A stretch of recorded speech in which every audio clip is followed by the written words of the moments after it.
Bismillahirrahmanirrahim. Assalamualaikum warahmatullahi wabarakatuh. Alhamdulillah, kita kembali bertemu pada perkuliahan studi kitab hadis, dan pada kali ini kita akan bersama-sama mempelajari bagaimana perkembangan hadis pada masa prakodifikasi. Yang pertama adalah kita mencoba untuk melihat bagaimana perkembangan hadis pada masa Rasulullah Shallallahu Alaihi Wasallam.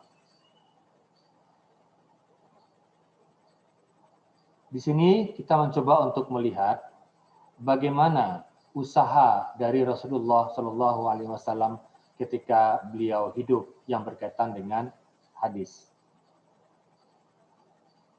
Beliau, Rasulullah, itu berposisi sebagai pembebas umat dari belenggu kejahilan menjadi umat bertauhid. Ini adalah misi utama risalah beliau.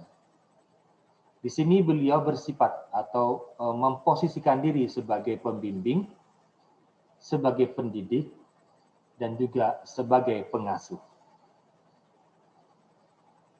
Inilah yang beliau lakukan, cara-cara pendekatan ini yang beliau lakukan ketika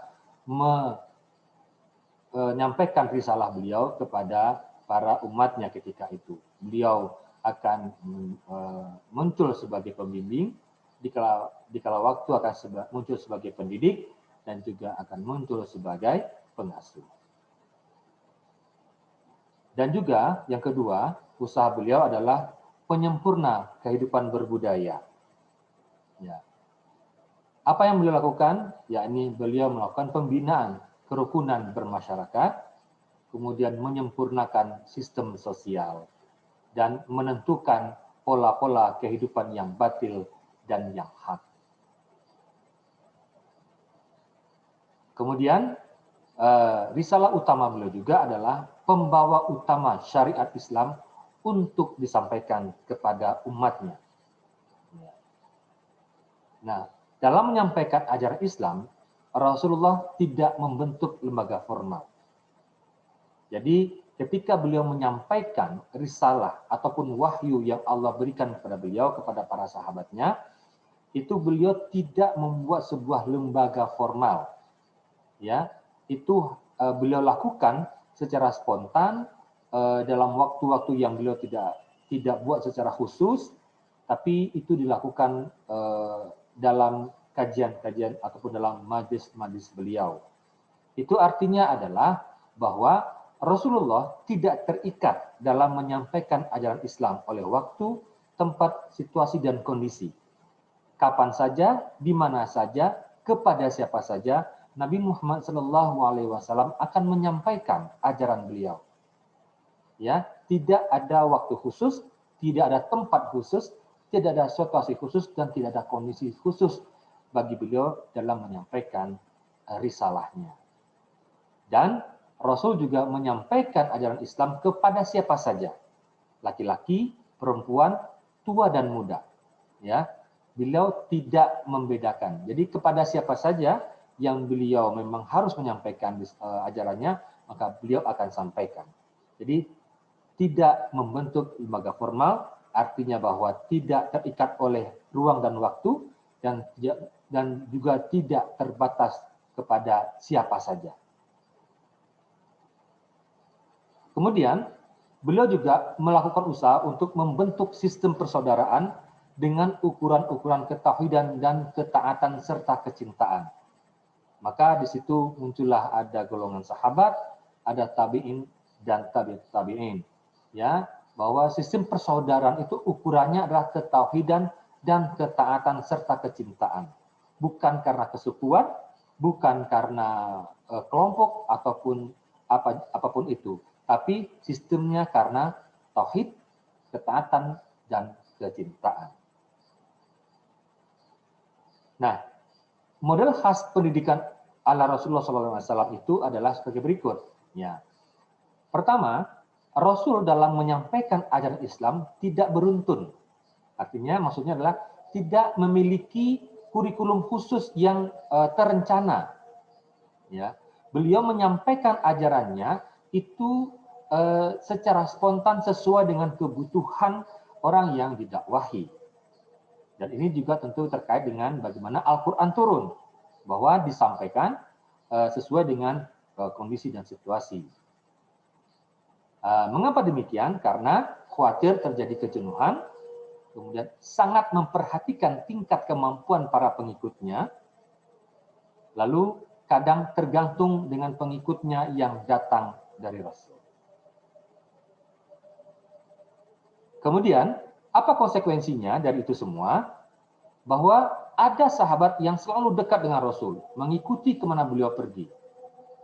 Jadi dengan kondisi bahwa Nabi Muhammad tidak menyampaikan ajarannya dengan pola tertentu, dengan urutan tertentu, dengan urutan yang rapi, maka akibatnya bahwa ada sahabat yang selalu terus mengikuti Nabi Muhammad kemanapun beliau pergi. Karena apa? Karena mereka sangat haus dengan ajaran dari beliau. Sehingga mereka mengikuti, selalu mendengarkan apapun yang baru yang diterima dari Rasulullah SAW. Ada juga yang kehadirannya di majelis tidak selalu tetap, namun mereka berusaha mengikuti ajaran baru dari Nabi yang hadir, dari sahabat yang hadir. Ya, jadi di samping ada yang ekstrim yang selalu mengikuti Nabi kemanapun beliau pergi, ada juga yang kehadirannya itu tidak selalu tetap. Ya, namun mereka yang tidak tetap hadir ini selalu menanyakan, berusaha mempelajari ajaran baru dari sahabat yang sebelumnya hadir. Ya, ada juga yang memang sengaja datang bergantian, kemudian saling memberikan informasi tentang ajaran Rasulullah, seperti Umar dengan tetangganya. Ya, ada juga yang datang bergantian, mungkin karena memang dia punya pekerjaan lain, kesibukan lain, sehingga tidak bisa selalu hadir di majelis Rasulullah. Oleh karenanya, dia mencoba untuk bergantian dengan tetangganya. Sekali waktu dia hadir, kemudian tetangganya tidak hadir, nanti sebaliknya juga begitu. Tetangganya hadir, Umar tidak hadir, dan mereka saling bertukar informasi. Nah, ada juga sahabat yang tinggal di pedalaman jauh dari Madinah. Nah, mereka menginap sesekali datang di Madinah sampai pengaduan masalahnya tuntas setelah dijawab oleh Rasulullah. Jadi ada juga sahabat yang tinggalnya jauh dari Madinah, tapi mereka merasa butuh untuk mengadukan persoalan yang tengah dihadapi kepada Rasulullah. Maka dia datang ke Madinah, bertanya pada Rasulullah, dan mereka menginap di sana sampai pertanyaannya itu benar-benar tuntas dijawab oleh Rasulullah Shallallahu Alaihi Wasallam. Ini model pendidikan yang Rasulullah berikan kepada para sahabatnya ketika itu.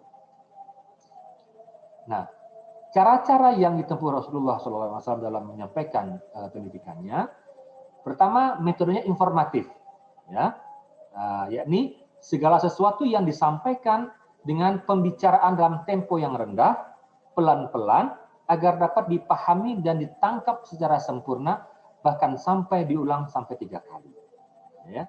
Jadi beliau metodenya informatif, menyampaikan kepada sahabat apa yang berupa informasi secara verbal, tapi cara beliau berbicara adalah temponya rendah, pelan-pelan sekali, dan berhati-hati, sehingga dengan mudah dapat dipahami oleh para sahabat yang mendengarkan, dan bahkan beliau mengulang-ulang apa yang beliau ajarkan itu.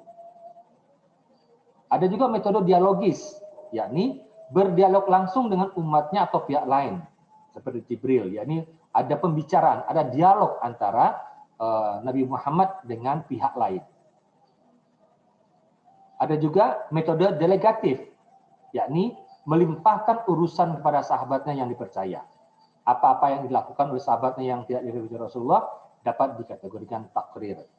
Ya, jadi ketika ada sesuatu yang harus diurus, maka Nabi Muhammad mengutus sahabatnya untuk yang dipercaya untuk pergi mengurusnya. Nah, apa yang kemudian mereka lakukan dan tidak ada teguran dari Rasulullah, maka itu disebut sebagai takdir. Kemudian ada metode percontohan atau uswah. Apa ini? Yakni Nabi Muhammad memberikan contoh dengan perbuatannya. Ya, ketika ditanya tentang sesuatu pada oleh sahabat, beliau tidak menjawab, tapi beliau kemudian menunjukkan dengan perbuatan beliau. Ini disebut dengan al-fi'l. Ada juga dengan metode korespondensi, yakni melakukan surat menyurat, ya, dengan orang-orang bagi mereka yang jauh dan sulit berjumpa dengan Rasulullah SAW. Dan yang terakhir adalah metode integratif, yakni perpaduan dari berbagai metode yang ada ini.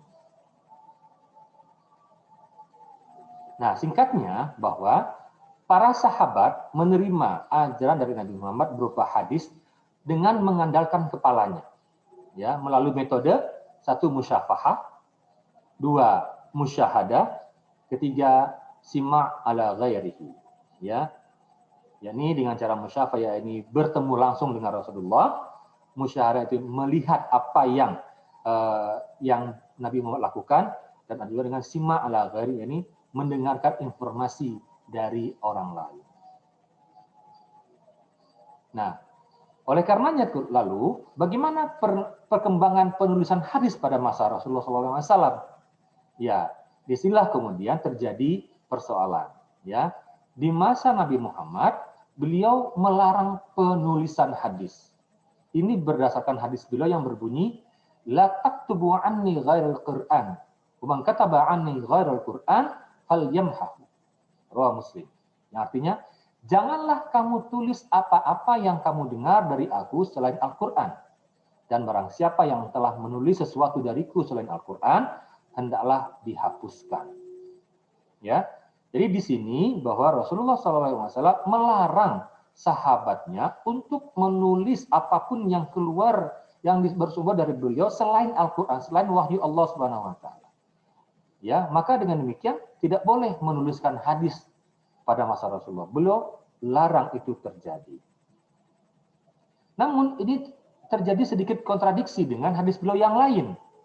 Bunyinya begini, uktub anni fawalladhi nafsi biyadihi ma kharaja min fammi illa haqq.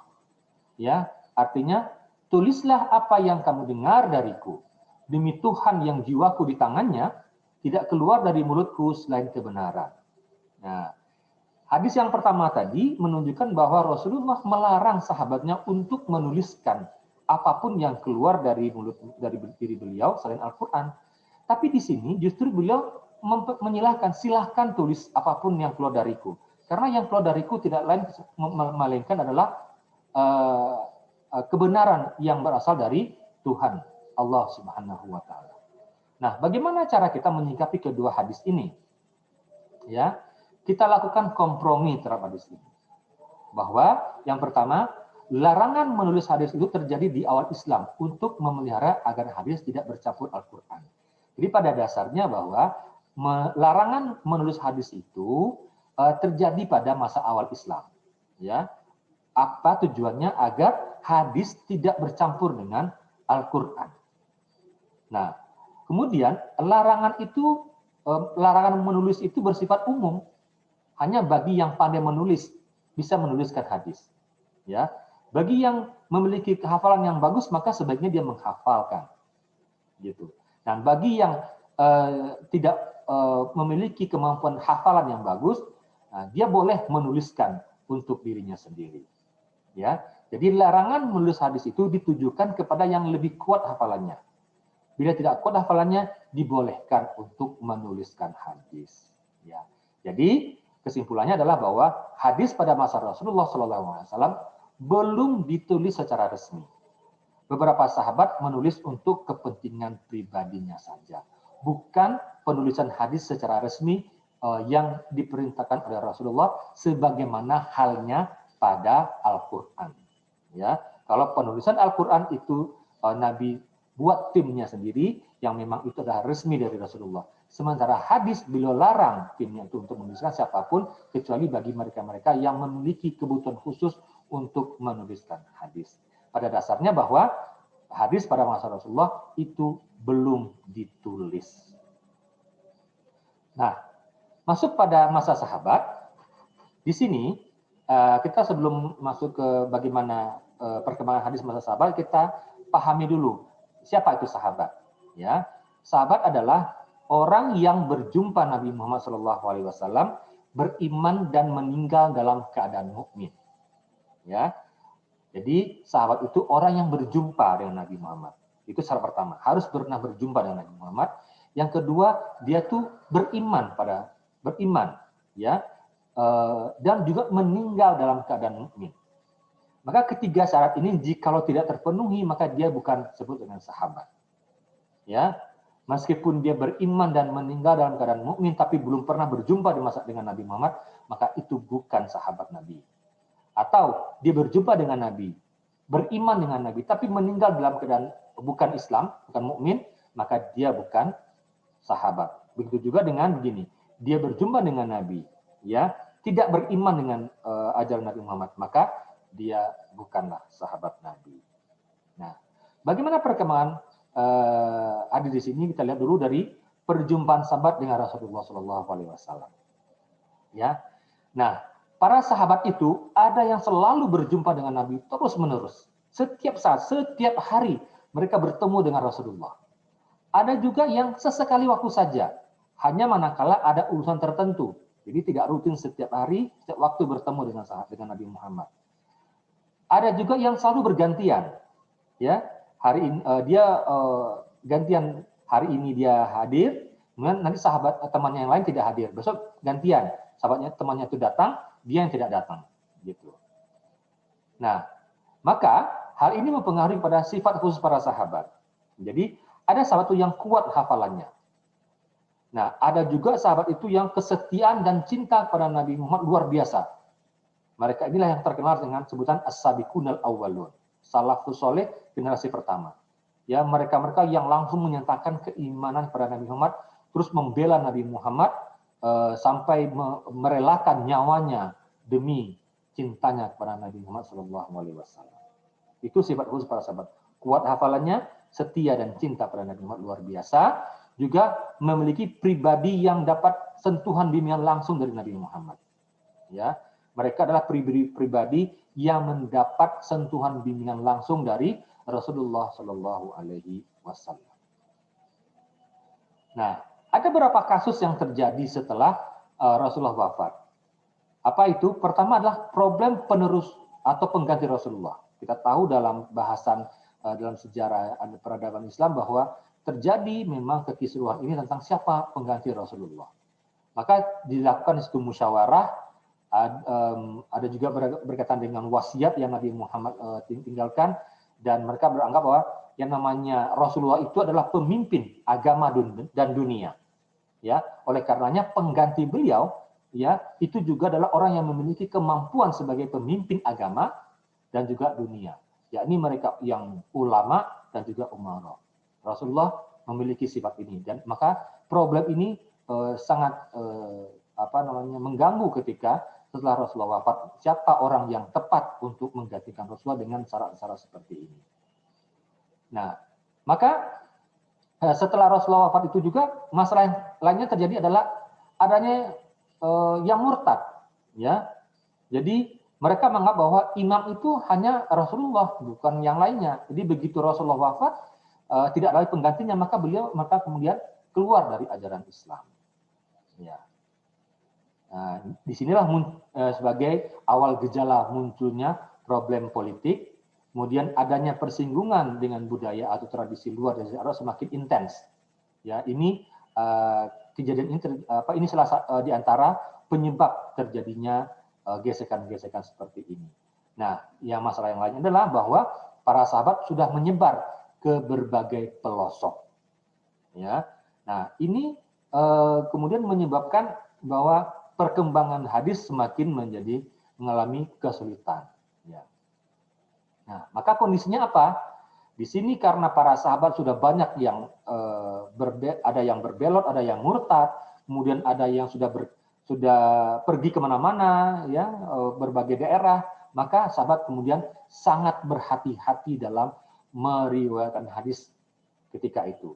Apa alasannya? Pertama, bahwa tidak ada perintah Rasulullah untuk melakukan periwayatan secara langsung, ya. Tidak ada Rasulullah secara langsung memerintahkan melakukan periwayatan dan juga tidak ada larangan. Nah, kemudian ketaatan para rasul belum banyak terkooptasi oleh kepentingan politik. Jadi sahabat berhati-hati sekali dalam meriwayatkan hadis karena ketika itu mereka masih punya sisa-sisa ketaatan yang masih cukup kuat, ya, sehingga kepentingan politik pun belum banyak mempengaruhi mereka. Nah, dan juga mereka berhati-hati sekali dalam meriwayatkan hadis karena khawatir terjadi kesalahpahaman. Nah, kemudian para sahabat berusaha mengukuhkan riwayat dengan sumpah atau bersaksi. Jadi setiap kali ada orang yang menyatakan bahwa ini adalah perkataan Rasulullah, maka orang itu diwajibkan dulu untuk bersumpah dan mendatangkan saksi. Itu saking hati-hatinya para sahabat dalam meriwayatkan sebuah hadis. Nah, ringkasnya apa? Pada masa sahabat, ya, periwayatan hadis mengalami pertama taklil, yakni pembatasan riwayat, tidak banyak dilakukan periwayatan. Kedua, tasabbut, yakni penetapan dengan sanksi atau dengan saksi atau sumpah. Jadi ketika ada orang mengatakan bahwa ini adalah hadis Nabi, maka dia harus bersumpah dan mendatangkan saksi. Dan man'ul riwayah, yakni mencegah beredarnya hadis yang dapat membuat masyarakat salah pengertian. Ya, inilah kondisi periwayatan hadis pada masa sahabat. Taklil, tasabbut, dan man'ul riwayah. Lalu bagaimana perkembangan hadis pada masa tabi'in? Kita pahami dulu apa itu tabi'in. Tabi'in adalah orang beriman yang berjumpa dengan sahabat dan mati dalam keadaan mukmin. Ya, orang beriman yang berjumpa dengan sahabat. Beriman, berjumpa dengan sahabat, dan mati dalam keadaan mukmin. 3 syaratnya: beriman, berjumpa dengan sahabat, mati dalam keadaan mukmin. Jika salah satunya tidak terpenuhi, maka dia bukan digolongkan sebagai tabi'in. Nah, kondisi umat Islam di masa tabi'in ini, pertama itu mereka sudah terkooptasi oleh kepentingan politik. Ya, di sini muncul kelompok-kelompok kepentingan, baik kelompok mengatasnamakan kelompok kalam, ada kelompok fikih, ada bahkan kelompok politik. Tapi semua ini karena gara-gara kepentingan politik muncul kelompok-kelompok, ya. Dan umat Islam sudah mulai terpecah-pecah menjadi banyak golongan-golongan atau firqah-firqah. Ya. Nah, masing-masing firqah itu kemudian mencari legitimasi dengan membuat hadis palsu untuk kepentingan politik atau kelompoknya, membela kelompoknya.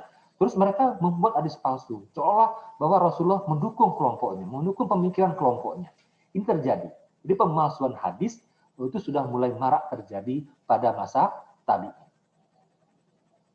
Nah, maka berbagai kondisi yang menimpa umat Islam pada masa ini menimbulkan gagasan kodifikasi sebagai upaya penyelamatan terhadap hadis. Bahwa hadis Nabi Muhammad itu haruslah diselamatkan dari hal-hal yang menimpa umat Islam ini. Karena kalau tidak diselamatkan, itu akan menyebabkan hadis hilang dari permukaan bumi. Maka muncullah gagasan kodifikasi. Nah, mengenai ini akan kita bahas pada pertemuan yang berikutnya. Ya, demikian. Semoga apa yang disampaikan ini bermanfaat untuk kita semua. Lebih dan kurangnya saya mohon maaf.